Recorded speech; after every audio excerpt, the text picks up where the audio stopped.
Hey guys, Michael Chassis Parts Online. I'm looking at this front setup. This is a frame I made for mock-up, and I put this together to take to a show, Turkey Drag, last weekend. I'm going to put a brace across the back of this and a brace across the front to square this thing up.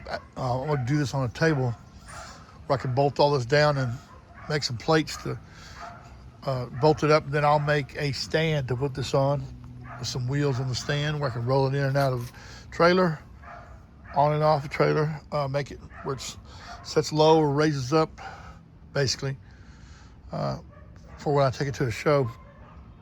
Basically what I've got here is my narrow crossmember, and this frame is the 65 to 79, basically. They're all the same as far as where the mounts go, where the coilover mount used to be right there. I mean, the coil spring mount, the coil spring pocket was bolted on right there. Those same 6 holes on that side. And what I did on this one is on the driver's side, left-hand side. I call it left-hand side. I put the factory strut, the factory strut shock, I guess you'd call that, spring. Factory upper arm, factory lower arm, and factory spindle.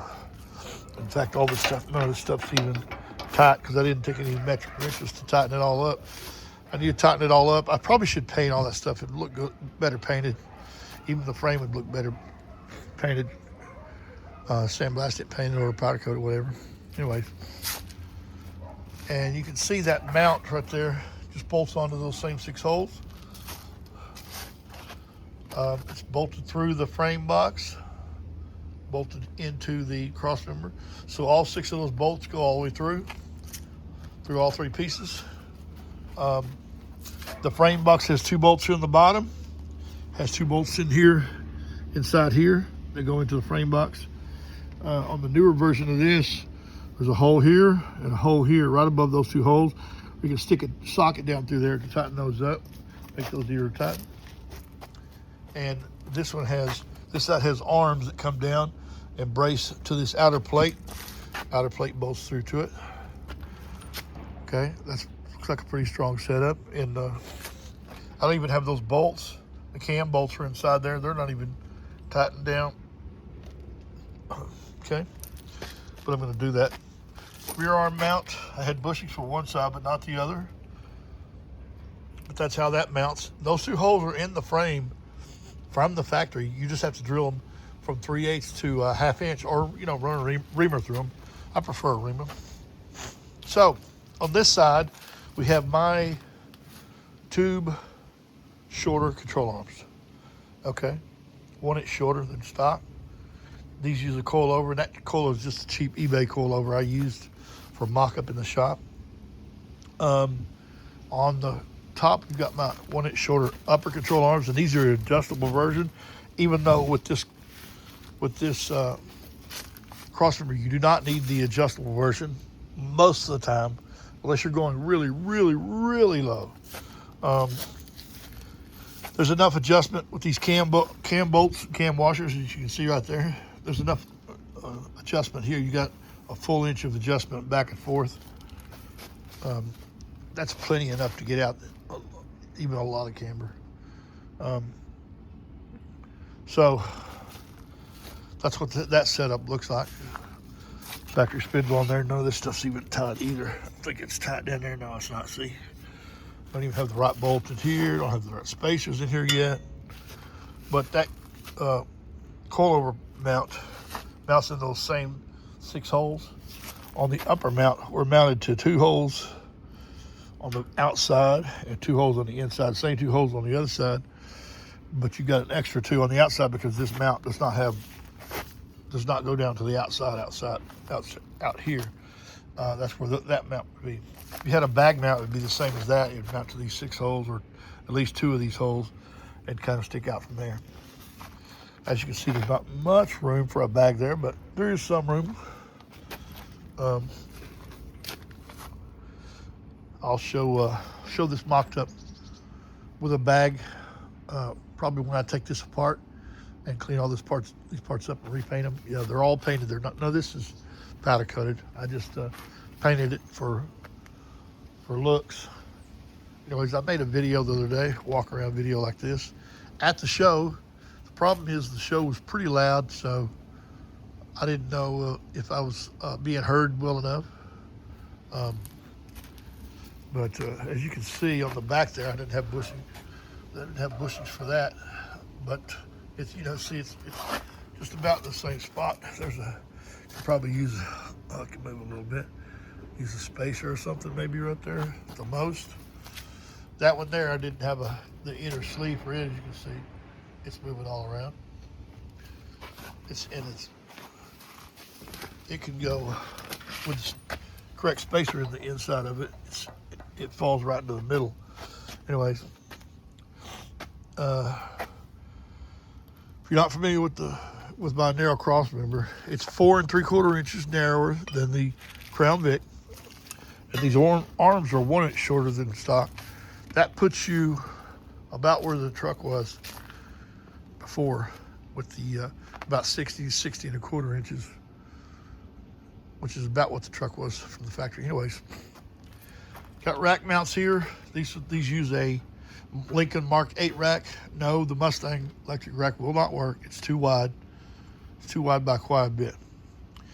So it uses the Mark 8 rack. Now you can get aftermarket electric pumps that'll work with the Mark 8 rack and do basically the same thing. But a lot of people don't want to deal with hoses and all that stuff. Now they do make fittings to convert that rack to 6AN fittings real easily. And it is 3/4 36 spline, just like the factory Ford steering column is. The mounts, the motor mounts, are the same height from the ground, from the bottom of the cross member, the same height across, or same distance across as the factory Crown Vic, like the ones over there on that one. So if you got any motor mounts that will fit Crown Vic, they will fit this also. We recommend the Outcast. Those seem to be the class of the field, and they come from a good guy, Kyle Howard. Good dude, making good parts for the scene. Not a big, huge corporation, from out of state or whatever, a long way away. Anyways, so this is I think these bolts are a little too long. I think these are probably 4.5 inch bolts. I can't remember, but they need to be shorter. I'm going to start selling a bolt kit for these, because so many people ask me what bolts. I've got a list on the page where this is listed on the website. It tells what bolts you got to have. But I think I'm going to start selling the bolt kit. I just have to start buying bolts in bulk, buy a whole bunch of them so I can get a good discount. Got a good bolt supplier here in town, and that'll resolve that problem. Okay. So look at that. It's not even tightened up. I need to do some tightening on this, but I put this together at the show, and of course I didn't take all the correct tools and everything because I was kind of in a hurry. So it's not together right. It's been sitting out here outside my driveway, getting scratched up and stuff. But I think I'll put this together. I'll replace this arm with a non-adjustable like this should have on it. You guys that were wondering about the way the upper arms bolt together, that's how they go. See that spacer in between? That goes around the ball joint, and this top spacer goes over the ball joint, and those 1/4 20 bolts go over that with, if you can see, you got stainless flat washers and lock nuts, nylon insert lock nuts on them. That's how that goes. That's how your cam washers go. I make this in 2 different styles. The new version is out a little bit further. Plus, I got them in 1/2 inch hole here and 5/8 hole, whichever works best for you. Okay. don't even have the correct bolt down there. Anyways, I just decided to go ahead and remake this video since the one I did at the show, I can barely hear the damn thing. So let me know what you think. Like and subscribe. Peace.